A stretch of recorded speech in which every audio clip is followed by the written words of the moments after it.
Բարև ձեզ, սորվա լրահոսի կարևոր նորություններն է ներկայացնում Հորիզոն դրատվականը 28 հունվարի չորեքշաբթի։ Այսօր հայկական բանակի կազմավորման 34-րդ տարեդարձն ենք նշում։ 1992 թվականի այսօրը հունվարի 28-ին կառավարությունը ընդունեց Հայաստանի Հանրապետության Պաշտպանության նախարարության մասին որոշում, դրանով իսկ իրավականորեն ազդարարելով հայոց բանակի ստեղծումը։ 1994 թվականի հունիսից վերջնականապես ընթացք ստացան բանակաշինության, կայուն զարգացման, զորքերի մարդունակության բարձրացման, կարգապահության ամրապնդման, միջին և բարձր սպայական անձնակազմի պատրաստման և վերապատրաստման աշխատանքները։ Հայաստանի զինված ուժերի տոնը սահմանվել է 2001 թվականի հունվարի 6-ին Հայաստանում տոների և հիշատակի օրերի մասին օրենքով։ Հայկական բանակի կազմավորման 34-րդ տարեդարձի կապակցությամբ շնորհավորական ուղերձ է եղել վարչապետը։ Նիկոլ Փաշինյանը նշել է, որ մեր բանակն անցել է ձևավորման բարդ ժամանակաշրջան, առերեսվել բազմաթիվ մարտահրավերների եւ այսօր ունենք բանակ, որի պաշտպանունակությունն ավելանում է օրեցօր։ Վարչապետը ընդգծել է, որ վերջին տարիներին հսկայական ներդրումներ եւ բարեփոխումներ են արվել բանակում։ Առաջինը կամավոր հատեստավորման ծրագիրն է, որը հնարավորություն է տվել զինծառայողների վարձատրությունը ընդհանուր կրկնապատկել, կախված զինծառայողի պրոֆեսիոնալ հմտություններից, եւ արդեն բանակի հազարավոր զինծառայողներ կամավոր հատեստավորման արդյունքում 30, 50, 100 եւ նույնիսկ ավելի տոկոսներով բարձր վարձատրություն են ստանում հատեստավորմանը նախորդած շրջանի համեմատ։ Մեր բանակում կան 700,000 դրամ վարձատրություն ստացող շարքային կազմի բազմաթիվ զինծառայողներ։ Սպայական վարձատրությունները կարող են գերազանցել 1-1.5-2 միլիոն դրամը։ Սա կարևոր սոցիալական երաշխիք է զինծառայողների, նրանց ընտանիքի անդամների եւ հանրության համար, որը կարող է վստահություն ունենալ մեր զինծառայողների պրոֆեսիոնալ մակարդակի եւ այն շարունակաբար բարձրացնելու մոտիվացիոն համակարգի գոյության առումով։ Վերջին տարիներին հսկայական քանակությամբ ժամանակակից սպառազինություն եւ ռազմական տեխնիկա է ձեռք բերվել, այնպիսի որակի եւ պարամետրերի, որ մեր բանակը երբեք չի ունեցել։ Սրա համար ծախսվել են մեծ ֆինանսական միջոցներ, որովհետև ձեռք բերված տեխնիկան թանկարժեք է եւ քանակական, բայց նաեւ պետք է պատասխան հնչի մի շատ կարևոր հարցի. իսկ ինչու այս նույնը չի արվել 2018, 2019, 20, 21, 22 թվականներին։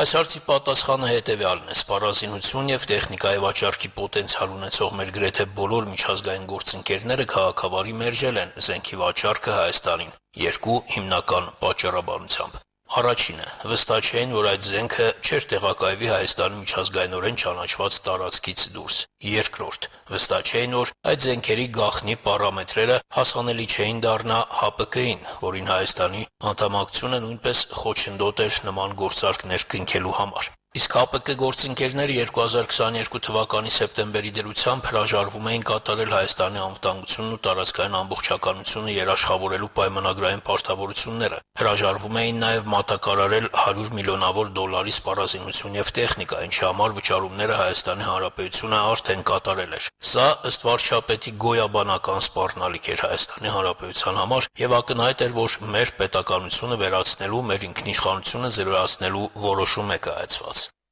Այս օրասական վտանգը հաղթահարվեց երկու վճռական իրադարձության արդյունքում 2022 թվականի հոկտեմբերի 6-ին Պրահայում քառակողմ ֆորմատով ձեռք բերված քաղաքական պայմանավորվածության, ըստ որի Հայաստանի Հանրապետությունն ու Ադրբեջանի Հանրապետությունը միմյանց տարածքային ամբողջականությունն ու ինքնիշխանությունը ճանաչում են 1991 թվականի Ալմա-Աթայի հռչակագրի հիման վրա եւ ՀԱՊԿ-ում Հայաստանի Հանրապետության անդամակցությունը սառեցնելու։ Այս ռազմավարությունը մենք հետեւականորեն շարունակելու ենք, հստակ արձանագրել ու արձանագրում ենք, որ Հայաստանի Հանրապետության բանակը իր միջազգայինորեն ճանաչված 29743 քառակուսի կիլոմետր տարածքի պաշտպանությունից դուրս այլ խնդիր չունի եւ չի ունենալու, բացառությամբ միջազգային պայմանագրերի հիման վրա խաղաղապահ առաքելություններին մասնակցությունը։ Ինչ վերաբերում է Հայաստանի Հանրապետության օկուպացված տարածքներին, այդ հարցի լուծման բանաձև է, որն արձանագրված է Հայաստանի եւ Ադրբեջանի սահմանազատման հանձնաժողովների համատեղ գործունեության կանոնակարգում, արդեն իրավական բարձրագույն ուժ ունի երկու երկրներում եւ խնդիրը կլուծվի սահմանազատման գործընթացում։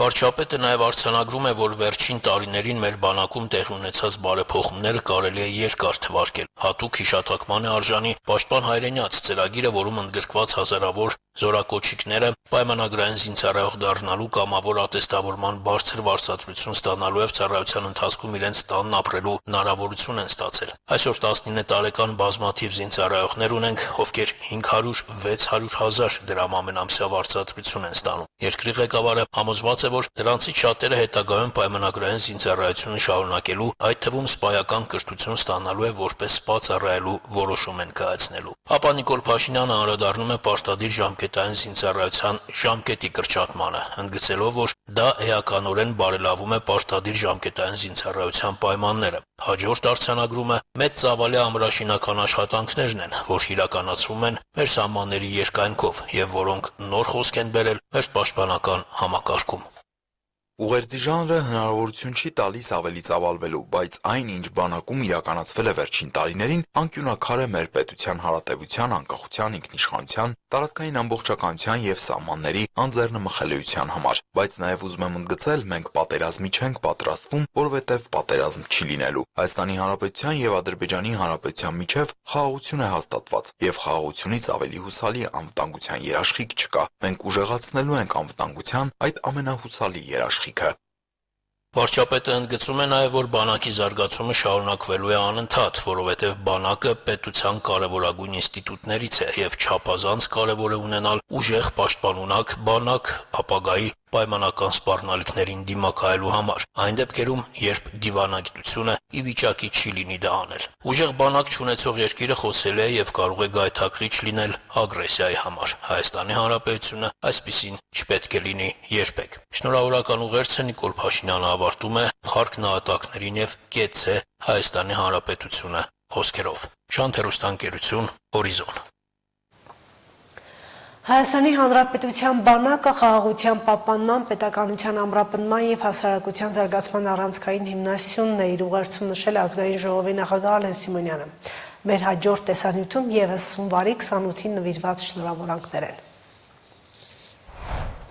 Այսօր հունվարի 28-ն է Հայաստանի Հանրապետության զինված ուժերի կազմավորման տարեդարձը։ Մեր պետության կանոնավոր բանակն արդեն 34 տարեկան է։ Այս առիթով մեր հայրենակիցներին, սպաներին ու զինծառայողներին ուղղված շնորհավորական իր ուղերձում Ալեն Սիմոնյանը նշում է, որ անցյալում են մնացել այն ընկալումները, երբ բանակը դիտարկվում էր միայն պատերազմի համատեքստում։ Այսօր, արժևորելով զինված ուժերի կարևոր առաքելությունը, մենք այն տեսնում ենք որպես խաղաղության պահպանման, պետականության ամրապնդման եւ հասարակության զարգացման առանցքային հիմնասյուն, որը զարգացնելով կարող ենք առաջ շարժվել, կառուցելով անվտանգ, արդար եւ ժողովրդավարական Հայաստան։ Կրկին խոնարհվում ենք ծառայության ընթացքում զոհված մեր զինվորների հիշատակի առջև եւ մեր երախտագիտությունը հայտնում բոլոր նրանց, ովքեր իրենց ծառայությամբ ամրացնում են մեր երկրի անվտանգությունն ու ապագան։ Փառք հայոց բանակին, կեցցե ազատ անկախ ու ինքնիշխան Հայաստանի Հանրապետությունը։ Հայաստանի զինված ուժերի տոնը հաստատվել է 2001 թվականի հունվարի 6-ին Հայաստանի նախագահի ստորագրած Հայաստանի Հանրապետության տոների եւ հիշատակի օրերի մասին օրենքով։ 2002 թվականի նոյեմբերի 20-ին Հայաստանի Սահմանադրության մեջ լրացում է արվել, համաձայն որի հունվարի 28-ը սահմանվում է որպես ոչ աշխատանքային օր։ Հայաստանի բանակի տոնը նշվում է հունվարի 28-ին, քանի որ 1992 թվականի նույն այդ օրը ընդունվեց Հայաստանի Հանրապետության պաշտպանության վերաբերյալ որոշումը։ Տոնական օրվա առիթով Պաշտպանության նախարարությունը ահա այս տեսանյութն է հրապարակել։ Զինվորական երգչախումբը կատարում է «Երազիմ երկիր հայրենին»։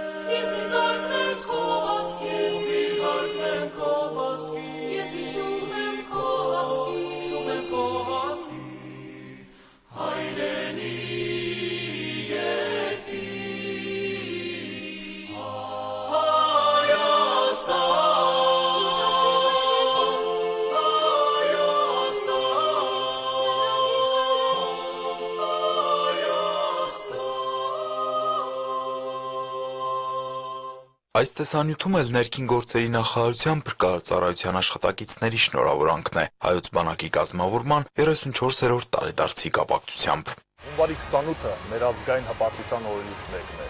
Շնորհավորում եմ Հայաստանի Հանրապետության բանակի կազմավորման օրը, երախտագիտություն հայտնելով բոլոր զինվորներին ու սպաներին, ովքեր իրենց ծառայությամբ ու նվիրումով ապահովում են մեր հայրենիքի անվտանգությունը։ Թող մեր բանակը լինի ամուր եւ միշտ պաշտպանելու մեր պետականությունը։ Շանթերոստանգերություն, Հորիզոն։ Բաքվում դեռևս սպառվող 19 գերիների ազատ արձակումը նշանակալի ներդրում կլիներ Հայաստան-Ադրբեջան հաշտեցման գործընթացում։ Եվրախորհրդի խորհրդարանական վեաժողովում այսօր ունեցած ելույթի ընթացքում նշել է Հայաստանի արտաքին գործերի նախարար Արարատ Միրզոյանը։ Վերջերս Ադրբեջանի 4 հայ գերիների ազատ արձակումը մեզ հույս է տալիս, որ Ադրբեջանում դեռևս սպառվող մնացած 19 անձանց ազատ արձակումը անհետ կորած անձանց ճակատագրի պարզաբանումն այդ ուղղությամբ համագործակցությունը ևս անկասկած նշանակալի ներդրում կունենան հաշտեցման գործում, ընդգծել է Միրզոյանը։ Արտաքին գործերի նախարարի բնորոշմամբ խաղաղությունը, ինչպես նաև ժողովրդավարությունը չի կարող լինել հենց այնպես տրված մի բան, այն պետք է անընդհատ սնուցել, պաշտպանել, նորոգել թե արտաքին եւ թե ներքին ճնշումներից։ Նշենք, Ադրբեջանում ապօրինի պահվող 19 հայ գերիների թվում են Լեռնային Ղարաբաղի ռազմաքաղաքական նախկին ղեկավարության ներկայացուցիչները։ Հիշեցնենք, հունվարի 14-ին Ադրբեջանը Հայաստանին է վերադարձրել 4 գերիների՝ Դավիթ Դավթյանին, Գևորգ Սուջյանին, Վիգեն Էլուջեքչյանին եւ Վագիվ Խաչատրյանին։ Ադրբեջանը մինչ այդ պաշտոնապես հաստատել է իր մոտ 23 հայ գերու առկայությունը։ Պատերազմում որդիներ կորցրած շատ ընտանիքներ որոշում են նոր կյանք պարգևել, զավակ ունենալ, որ անդառնալի կորստից ու ցավից հետո վերադառնան կյանքով լցված օրերի։ Այս գիտակցումն են ունեցել նաև Կանդալյանների ընտանիքը։ Ախուրյանի տարածաշրջանի Բասեն գյուղում ծնված փոքրիկ Գևորգը 44-օրյա պատերազմում զոհված եղբոր անունն է կրում։ Ո՞ւր է Գևորգը։ Բաճես, Գևորգին բաճե, Գևորգից բաճե։ Պուս։ 44-օրյա պատերազմում զոհված Գևորգ Կանդալյանի եղբայրն է Գևորգը։ Ուղիղ 1 տարի է իր ներկայությամբ փոխել է տան մթնոլորտը։ Ընտանիքի կյանքը 2020 թվականից գլխի վայր շուռ էր եկել։ Ամեն ինչ կորցրել էր իր գույնն ու իմաստը։ Ողբերգությունից առաջ ունեցած կյանքին վերադառնալու որոշումն այն գիտակցված ընտրությունն էր, որ կայացրեց Կանդալյանների ընտանիքը։ Անտեսանելի ուժով լուսավոր կետ դարձավ նրա ծնունդը, որը երիտասարդ ամուսիններին թույլ չտվեց վշտից խենթանալ։ Որդու զոհվելուց 4 տարի անց կյանքը նորից իմաստավորվել է ընտանիքում։ Մեր տունը ոնց որ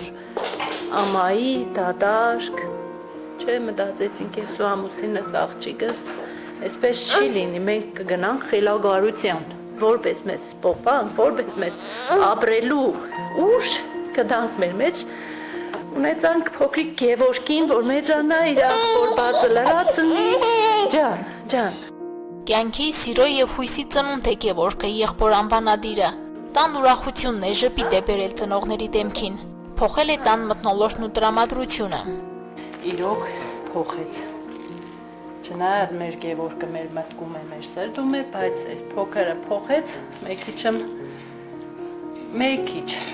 ժպիտ բերեց։ Մեր առավոտ կելնենք Իրանով, մինչև իրի գունը քնել է Իրանով։ Մենակ մեր զբաղմունքը Գևորգն է։ Իրոք մեր զբաղմունքը Գևորգն է։ Նույնիսկ պաբան դերսում ինչ գործ ունենակ, թողնա հանգար սխալվիմ Գևորգի ձայնը լացը լսե։ Ինչ եղավ։ Վազելով։ Մեզի մարդը զգալու համար դες երեխեն շատ բան փոխեց։ Շատ տխուր էինք, իրանից հետո լրիվ փոխվել։ Ամեն օր ու ժամ, րոպե, լուսանկարից նայող որդու հետ ծնողների զրույցներին ներկա է 1 տարեկան Գևորգը։ Որդեկորույս ընտանիքներում ծնված երեխաները չեն փոխարինում զոհված եղբայրներին, բայց իրենց գոյությամբ ընտանիքին վերադարձնում են կյանքի իմաստը։ Ոչ միայն անունով Գևորգի ծնողները դիմակծերով ու բնավորությամբ փոքրիկի մեջ փնտրում ու գտնում են զոհված որդու դիմակծերն ու բնավորությունը։ Լրի, ոնց որ իմ մեծ Գևորգս փոքրանա, ես իրան տեսնեմ, իր հետ ժրությունը, իր չարությունը, աշխուժությունը, լրիվ իմ մեծ Գևորգս է, լավ, Գև, ջան։ Նույն անունով են կոչել փոքրիկին, որ 22-ամյա որդու կարոտը մեղմեն։ Գևորգը պարտադիր զինվորական ծառայությունն ավարտել էր 2019 թվականին։ Բանակում պատվով շնորհակալագրերով ծառայած տղան ապագայի նոր ծրագրեր էր պլանավորում, որոնք անավարտ թողեց 2020 թվականի սեպտեմբերի 27-ը։ Կանչեցին, հենց առաջ օրը մեկնել է հավաքներին։ Օկտեմբերի 3-ին իրենց ամբողջ այդ իրանց տղաներով մի 500 հոգի տարել են ուղիղ Ջաբրայիլ։ Հոկտեմբերի 3-ին արդեն ջրականի Ջաբրայելի պաշտպանական դիրքերում են եղել։ Մայրը Ցողիկը պատմում է, պատերազմի առաջին օրերին ոչ մի տեղեկություն չէր կարողանում ստանալ դիրքերից։ Հետո Գևորգից ստացվող հատուկեն թեռախոսային զանգերը միայն 2 բառով էին սահմանափակվում, որ ամեն ինչ լավ է։ Իր սիրած բառը Մերաջան, ամեն ինչ լավ է, լավ կլինի, կուկանք, շատ լավ կլինի։ Ինչ մարդեր են արել, ինչ են արել, մի բան Գևորգի բերանից ես չեմ իմացել, ամեն ինչ լավ է, ամեն ինչ լավ է։ Զոհվելուց 3 օր առաջ էր զանգել, երբ մի պահ լռել էր կրակոցի ձայները։ Քավորի որդու ծնունդն է շնորհավորել։ Այդ օրը ու վերջին անգամ ամենաերկար զրույցն է եղել որդու հետ։ Հոկտեմբերի 16-ին թեժ մարտերում մարտական ընկերների հետ անօթաչու թռչող սարքի հարվածից զոհվում է Գևորգը։ Ամեն առավոտ ես գիտեմ իմ Գևորգս իմ հետ է, բարի լույս Գևորգ ջան, բարի գիշեր Գևորգ ջան, կամ կսրուցեմ, կարող է ժամանակ լինի, չկարողանամ գերեզման գնամ, այստեղ ինքը իմ հետ է, իմ մտքում է միշտ իր հետ խոսենք։ Անտեսանելի ուժով ու կամքով Կանդալյանները որդու ծնունդով կյանքին նոր իմաստ են բերել։ Հունվարի 5-ին 1 տարեկան դարձած Գևորգի ծննդյան օրը մկրտել են փոքրիկին, նշել ատամհատիկը։ Օրերը արագ կանցնեն ու կգա Գևորգին դպրոց ճանապարհելու ժամանակը, ժպիտով ասում են Ցողիկն ու Աշոտը, եւ հենց սա է նրանց համար կյանքի պարգևած հրաշքը։ Մարինե Տերբինյան, Վահագն Բարակյան, Հորիզոն։ Միջազգային նորություններից Ֆրանսիան աջակցում է Հայաստանի եւ Ադրբեջանի, ինչպես նաեւ Թուրքիայի եւ Հայաստանի միջև հարաբերությունների կարգավորմանը։ Նման հայտարարություն է արել Ֆրանսիայի արտաքին գործերի նախարար Անկարայում իր թուրք գործընկերոջ հետ համատեղ մամուլի ասուլիսի ժամանակ։ Ժան Նոել Բարոն ասել է, որ այս զարգացումները դրական կազդեն տարածաշրջանի բարգավաճման վրա։ Ֆրանսիայի արտաքին գործերի նախարարը խոսել է նաեւ Ֆրանսիայի եւ Թուրքիայի հարաբերություններից, նշելով, որ այդ գործընկերությունը չափազանց ինտենսիվ է։ Թուրքիայի արտաքին գործերի նախարարը նաև խոսել է Եվրամիության հետ բանակցություններից։ Նա ասել է, թե իրենք քննարկել են ինչպես կարող են հաղթահարել Թուրքիա-Եվրամիություն հարաբերություններում առկա փակուղին եւ ինչ կարելի է անել այս առումով։ Միացյալ Նահանգների նախագահ Դոնալդ Թրամփը լավատեսություն հայտնել ռուս-ուկրաինական բանակցությունների առնչությամբ։ Լրագրողներին ասել է, որ դրական զարգացումներ են տեղի ունենում ռուս-ուկրաինական բանակցություններում, այլ մանրամասներ չի հայտնել։ Դեռ անցյալ շաբաթ Ուկրաինան, Ռուսաստանը եւ Միացյալ Նահանգները Աբու Դաբիում խաղաղության երկօրյա բանակցություններ էին անցկացրել, որոնք շարունակելու են այս շաբաթ։ Բոլոր կողմերը կառուցողական են գնահատել Աբու Դաբիում երկօրյա բանակցությունները։ Ավելի վաղ Ուկրաինայի նախագահ Վլադիմիր Զելենսկին հայտնել էր, որ բանակցությունները կարող են տեղի ունենալ փետրվարի 1-ին եւ կողմերը կարողացել են մինչ այս ռազմական տարբեր հարցեր քննարկել։ Սպիտակ տանը տեղադրվել է Ռուսաստանի նախագահ Վլադիմիր Պուտինի եւ Միացյալ Նահանգների նախագահ Դոնալդ Թրամփի լուսանկարը։ Այն արվել է երկու նախագահի միջև անցած ամռանը Ալյասկայի Անկորիջ քաղաքում տեղ ունեցած բանակցությունների ժամանակ։ Դոնալդ Թրամփը հայտարարել է, որ Վլադիմիր Պուտինն է լուսանկարն ուղարկել Սպիտակ տուն։ Այն ցուցադրվել է Palm Room Սպիտակ տանը եւ նրա արևմտյան թևի միջև գտնվող նախասրահում։ Լուսանկարի տակ կա մեկ այլ լուսանկար, որտեղ Թրամփը պատկերված էր թորնուիներից մեկի հետ։ Միացյալ Նահանգների նախագահը նշել է, թե ինքը լուսանկարում նորմալ է ստացվել, իսկ ռուսական պետության ղեկավարը լավ։ Թրամփն ընդգծել է, որ Պուտինը շատ հարգալից է վերաբերվում իրեն եւ իր երկրին, բայց ոչ այնքան հարգալից ուրիշների նկատմամբ։ Ասիական երկրներում տարածում է Նիպա անունը կրող վիրուսը։ Բռնկման օջախը Հնդկաստանի արևմտյան Բենգալիայի տարածաշրջանն է, վիրուսը մարդուն է փոխանցվում կենդանիներից, օրինակ խոզերից ու չղջիկներից։ Վարակման աղբյուր կարող են հանդիսանալ արդեն իսկ վարակված ծնունդը։ Դրա գաղտնի շրջանը 14 օր է։ Ախտանիշները շատ նման են մյուս վիրուսներին՝ ջերմություն, գլխացավ, փսխում եւ կոկորդի ցավ։ Առողջապահության համաշխարհային կազմակերպությունը Նիպա վիրուսն ընդգրկել է աշխարհում մինչ այս ամենավտանգավոր համարվող վիրուսների շարքին, ինչպիսին օրինակ COVID-19 կամ Զիկան։ Վիրուսի տարածումը կանխելու համար ասիական եւ այլ երկրներում հատուկ ստուգում են անցնում Հնդկաստանից ժամանած ուղևորները։ Միացյալ Նահանգների մի քանի նահանգում ուժեղ ձնաբքի եւ ծայրահեղ ցրտի հետևանքով առնվազն 51 մարդ մահացել է։ Զոհվածների թվում են Տեխասում սառույցի տակ մնացած 3 երեխա, ինչպես նաեւ 10 մարդ Նյու Յորքի փողոցներում։ Նյու Յորքի ուսանավային ծառայությունը դադարեցրել էր աշխատանքը։ Երեքշաբթի երեկոյան առանց էլեկտրամատակարարման են մնացել ավելի քան 448,000 բնակելի տներ եւ ձեռնարկություններ։ Անջատումների կեսից ավելին գրանցվել են Թենեսի եւ Միսիսիպի նահանգներում։ Միացյալ Նահանգների ազգային օդանավական ծառայությունը ուրբաթ եւ շաբաթ օրերին երկրի արևելյան մասում կանխատեսում է արկտիկական նոր ճակատի ուժեղացում։ Հանգստյան օրերին սպասում են նոր ձմեռային փոթորիկ, ինչպես նաեւ ռեկորդային ցածր ջերմաստիճան հարավում, ներառյալ Ֆլորիդայում։ Որոշ շրջաններում սա կարող է լինել տասնամյակների ընթացքում ամենաերկար ցուրտ ալիքը։ Այժմի համար այսքանը, ծանոթացեք նորությունների ժամը 20-ին։